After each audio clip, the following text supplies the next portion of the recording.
Alan Turing was a very significant figure in the 20th century. He was one of Britain's greatest mathematicians.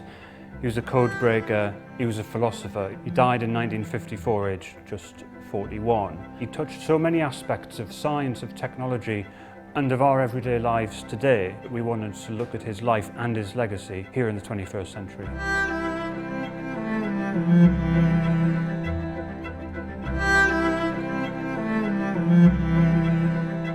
Alan Turing's fairly well known for being a pioneer of computing. He designed specifications for a universal computer that you can program to do pretty much anything in 1945. The result of that was a machine called the Pilot Ace. The Pilot Ace, in its day the world's fastest computer, is the star of the show here at the Science Museum. It's a way into seeing how he thought. I don't think it's too fanciful to say that it's Alan Turing's mind made into metal and glass valves. As soon as the Pilot Ace computer was running successfully, people wanted access to it to solve problems. The world's first passenger jet airliners were called Comets, and they were the future. The public absolutely loved flying in them. Tragically, in 1954, one of these Comet jets exploded in mid-air, crashed into the sea. Everyone on board was killed. It was a race against time because there was a fundamental design flaw. The wreckage was salvaged out of the sea, and the Pilot Ace was put to use. Millions of measurements needed to be crunched, and it was the Pilot Ace that found out what the problem was.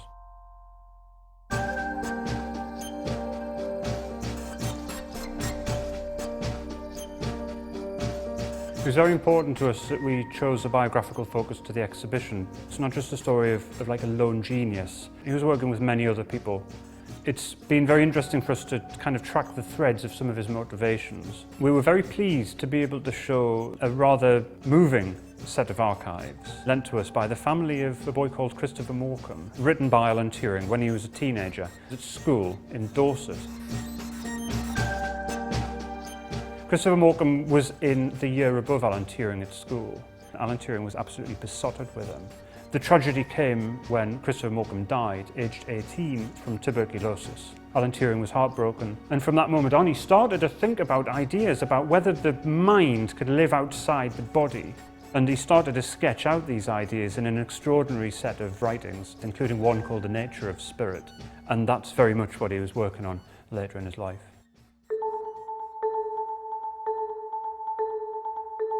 In 1951, Alan Turing visited the Science Museum with a group of friends.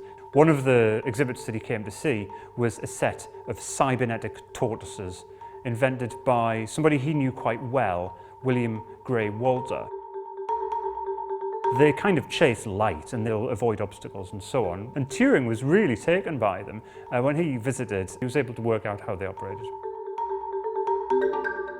Alan Turing's probably most famous for his work at Bletchley Park in the Second World War as one of the codebreakers, helping to decipher German military messages. Alan Turing's contribution to it was to solve a problem known as the naval enigma. These were enigma machines which would turn plain text into what looks like gobbledygook. But also he broke the codes of society. He was convicted under anti-homosexuality legislation in 1952 of what was called gross indecency, and given a choice of either imprisonment or a chemical castration, he chose to undergo this chemical treatment. But a few months after the end of his treatment, he decided, it seems, to take his own life.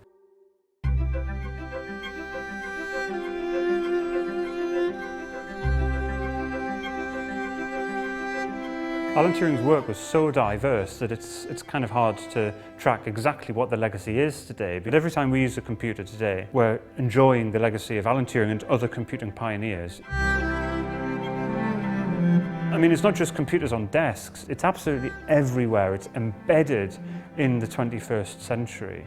I can't help thinking that if he could have used any of the kit that we've got today, it would have just been a remarkable thing to see.